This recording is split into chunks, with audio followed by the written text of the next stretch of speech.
Now, the dust has settled on AFCON 2025, but the conversations around this tournament are only getting louder because this wasn't just a football competition. It was a showcase of African excellence and a stress test of African football administration. On the pitch, Senegal emerged champions, defeating host Morocco 1-0 after extra time in a final that will be remembered not only for the football, but for the controversy that surrounded it, particularly around VAR decisions, refereeing standards, and match control, with reports of Senegalese protests and broader fallout that CAF says it will review. Off the pitch, the final also raised difficult questions about crowd management, player discipline and tournament governance, and even diplomatic and social tensions that spilled beyond the stadium, prompting calls for calm and unity. To unpack what AFCON 2025 means for African football going forward, the good, the bad and the uncomfortable truths, we're joined by Thomas Kwenaite, veteran sports journalist. Thomas, really good to speak to you. Now, when you look back at AFCON 2025, what is the headline? Was it a football success story or an administrative warning sign for African football? Hugo, I think I will look back at it as one of the best AFCONs I've ever done. And believe me, I've covered between 12 and 14 Africa Cup of Nations tournaments. But unfortunately, human nature is such that the tournament will be remembered more about the drama and the controversy that erupted in the final than the actual tournament itself. I mean, people don't remember one of the best games, in my view, that was between Ivory Coast and Cameroon. People won't remember that. People will simply just remember the chaos that erupted after the final. That's a tragedy. So when we unpack that final match, Thomas, I mean, there's so many elements to it. Ultimately, the victory of Senegal, but it came at a cost, and that cost was to the reputation, not just of football as a whole, but obviously of CAF. And part of that process stemmed from a penalty that Senegal, well, at least the Senegal players, disagreed with. The coach of the Senegalese team calling the players off for about 12 minutes. Now, just walk us through some of those elements.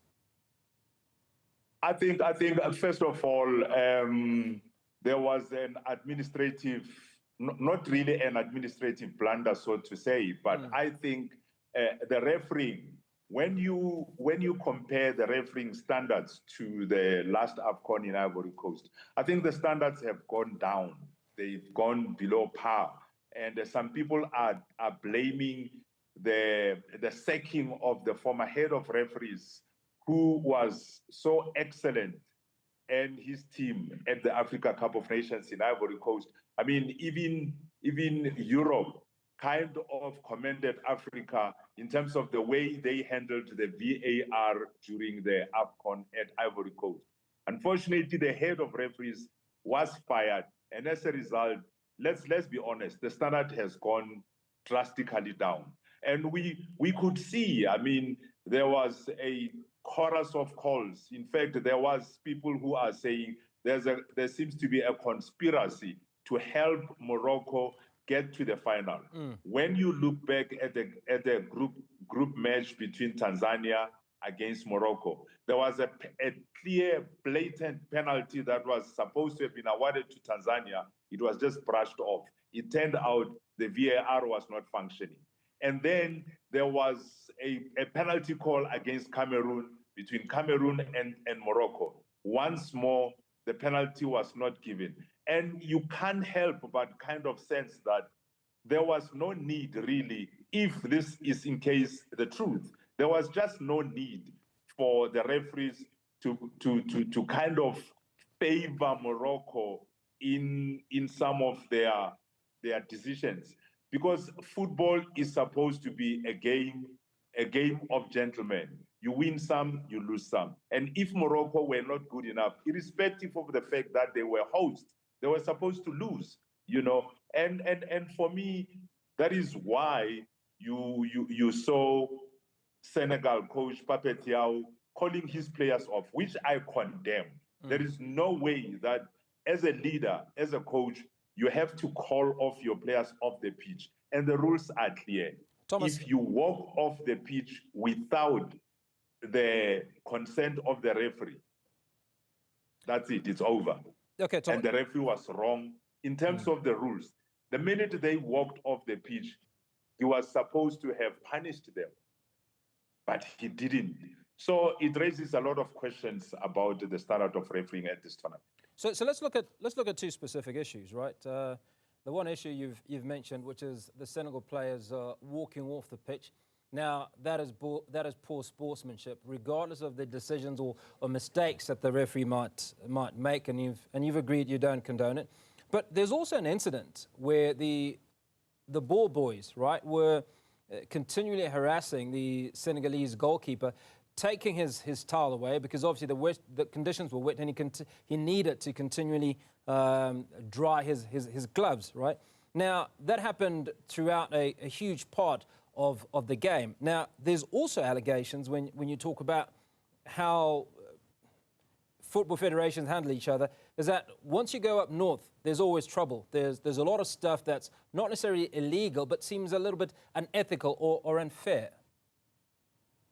Yeah, it's quite true. The minute you go up north, we know in Morocco in particular, well, in Egypt it happens as well, but particularly in Morocco, you know, you find sometimes there's a free kick to be taken, there's a corner kick, or there's a penalty. There are green lasers that are shown into the opposition goalkeeper. I mean, those things are illegal. They are not supposed to happen. And to this day, CAF has not really strongly clamped down or come down on the perpetrators. And that is wrong. And also, there is this tendency for players to fall down and fool referees. The wastage of time, their gamesmanship per se. I think this is against the spirit of the game. And you're quite right. There is a perception among a lot of African countries in the West and Sub-Saharan Africa that when you go to North Africa, the teams there do everything possible by hook or crook to win a game. And it kind of defeats the mantra about football being a game, a fair game where the better team will win. And we've seen it happen. It's so sad that sometimes, you know, they buy time, you touch them one little bit, they fall all over the place. Look at the incident in the final between the Senegalese player as well as Hakimi. Hakimi, there's a corner kick.